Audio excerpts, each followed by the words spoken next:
In chapter 1, verse 1, Paul says, listen, I am who I am because of the will of God. And now he says, I am where I am because of the will of God. Let me ask you, where are you? Where does God have you right now?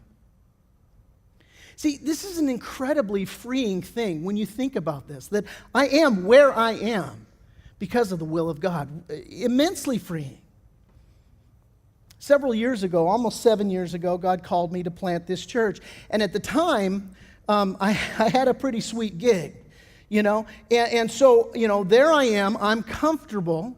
I have a job. I know where my paycheck is coming from. And we're doing a great work, man. I mean, God had done this awesome thing. And we saw this little church that we had started grow massively successful. And there I am in this comfortable position. God says to me one day, and it literally was one day, I came home and told my wife, yeah, we're moving. I don't know where, but God's told me that I'm done here, that I need to turn in my resignation here. And so now it's a lot easier to pull the trigger on that than it is to live through that. You know what I'm talking about? It's a lot easier to pull the trigger on something than it is to live through the consequences of that thing. And so there I am now. We're a couple of months into this thing, and everything is up in the air, man. I don't know where our paycheck's going to come from. I mean, I'm at this point in my life, I'm 40-something years old, and I'm thinking, well, what can I do to earn money? I mean, I used to be, firefighter. Well, nobody's hiring 40-year-old firefighters. The last I checked, I ain't going back there. And I don't know what God's going to do. All I know is He's called me to step out and do this. And I'll remember, man, the moment God spoke to me and He revealed this principle to me. And the principle that He revealed to me was, listen, man, you have to maintain a Christ-centered perspective.